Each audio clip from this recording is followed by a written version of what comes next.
We don't know how. And all you're where I wanna go, a part of me that.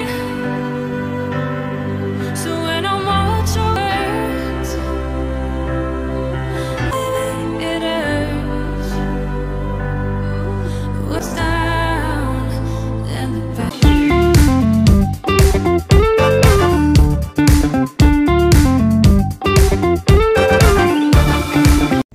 Hello po mga kalingap, welcome back po sa ating YouTube channel. This is Kuya Nel at isang mapagpalang araw po sa inyong lahat. At kung bago pa lang po kayo sa aking channel, huwag niyo po kakalimutan mag-subscribe, like and share po na aking mga video at pahit na rin po yung notification bell button para lagi po kayo updated sa aking mga uploads. At bago tayo magsimula guys, ay gusto ko yung batiin ng belated Merry Christmas and Happy New Year po sa inyong lahat. Huwag rin po pala natin kakalimutan suportahan ang ama ng Kalingap, si Kuya Val Santos Matubang, si Ate Edna, si Kalingap Rab, lahat po ng Kalingap partners, K-Boys at lahat po ng Kalingap Reactors.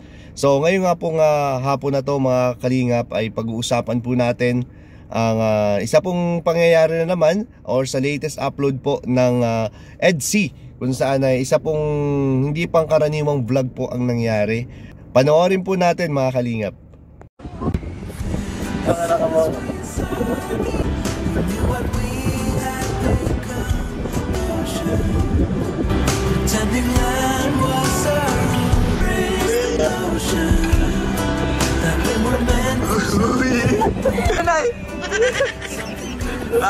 Bumaba na tayo. Makikot-ikot pa tayo dito mamaya, bro. Guys! Ay! Takot, nakakatakot guys pag nasa pinakataas ka na. Pinakataas na po. Bilis! Ang bilis! Oy! Oy! Hinahawa ko ito sa mga delikado mawala! Found you sitting on restless sun. Hindi po gano'ng kataas to.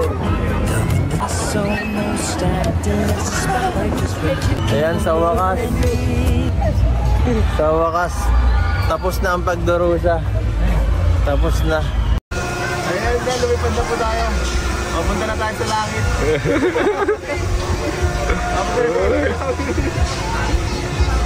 Uy, tumataas tayo. Grabe! Ha?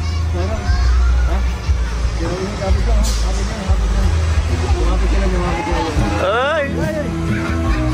Uy! Mabira pa na pa kaya doon! Wow! Mabilis pa na! Mabilis pa na!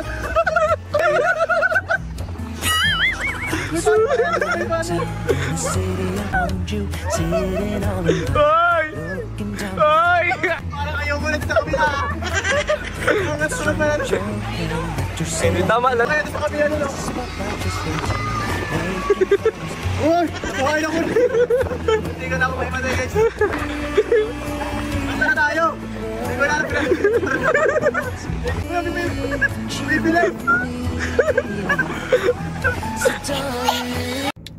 So ayan po mga Kalingap, at alam ko naman po na ang karamihan po sa atin ay napanood na po yung latest upload po ng EDC, yung part 60. At alam ko marami na pong natuwa at kinilig na naman po dito sa pangyayaring ito. Pag-usapan na lang po natin dito yung kung paano nangyari yung vlog, no? Kasi ito po ay hindi po pangkaraniwan po na vlog. Dahil yun nga po, at itong vlog pong ito ay wala po dito si Kalingap Rab. Sa kadahilanan nga po na meron pong lakad po si Kalingap Edu. So since hindi po mabablog po ni Kalingap Rab si Edu, ay parang pinagkatiwalaan na lang po ni Kalingap Rab si Edu na sila na lang po ang mag-vlog ni Beyonce doon po sa kanilang sa kanilang travel. So yan nga po, hindi natin inasahan, sobra pa lang magiging ganong kaganda at napaka natural, no? Napaka natural po ng mga pangyayari doon sa kanilang travel. Talaga makikita mo yung sweetness ng dalawa. At meron din tayo makikita dyan na na kahit yung mga off-cam na moments po nila. Talaga namang sobrang sweet po nilang dalawa. At saka dito po pala sa lalo na dito sa part ng po sila, nag-EK po sila, nag-Enchanted Kingdom, sana all, no? At sobrang saya nila doon. Actually guys, first time ko makita na sobrang nag-enjoy po si Kalingap Edu. Although nakikita ko rin naman siya before na na masaya, nag-enjoy, pero iba po yung yung kasiyahan niya na nandun po siya sa Enchanted Kingdom. Parang bumalik sa pagkabata si Kalingap Edu. At bukod doon, ang isa pa po sa dahilan siguro na bakit ganun siya kasaya ay syempre kasama niya po si Biancy, no? Kasi unexpected yon na na magkakaroon sila ng ganung vlog. So alam ko sobrang excited dito. Naging excited doon si Edu talaga. Pero ganoon din si Biancy, kasi ultimo ako nga sa tanda kong ito hindi pa ako nakapag Enchanted Kingdom. Si Biancy ayan na agad. Grabe, sana all talaga. At ang kagandahan nga po pala guys dito sa sa ginawa po nila parang alam niyo yun, parang lang sila nagde-date lang. Parang normal normal na video lang, napaka-raw po nung mga paka-video po. Parang natural lang na namamasyal sila, na nag-e-enjoy sila, 'di ba? Kasi ang kagandahan diyan makikita mo yung tunay nilang mga reaksyon sa mga sa mga bagay-bagay, 'di ba? Sobrang ganda po ng mga pangyayari nung travel po nila. Yun nga lang po ay sa kasamaang palad ay nakakalungkot po dahil nabalot po ng issue. Nabalot ng issue yung kanilang travel. Pero para sa akin hindi na mahalaga yun. Mahalaga po ay nag-enjoy po sila ni Biancy. Between Edu and Biancy po ang pinag-usapan natin dito. Ang importante ay yung kanilang dalawa, no? So hayaan na natin yung mga yung mga naging bashers, set aside na natin 'yan. Ang importante po ay masaya po silang dalawa, masaya tayong mga supporters para sa kanilang dalawa.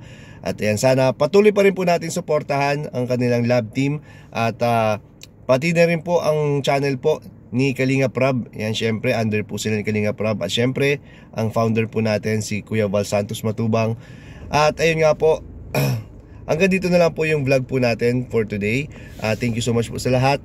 Ang lahat po ng walang sawang sumusuporta po sa ating channel at sa ating pong mga kasamahan sa Kalingap. Thank you so much po. At yun po. Thank you so much po. Jesus loves you. Bye-bye. Thank you po.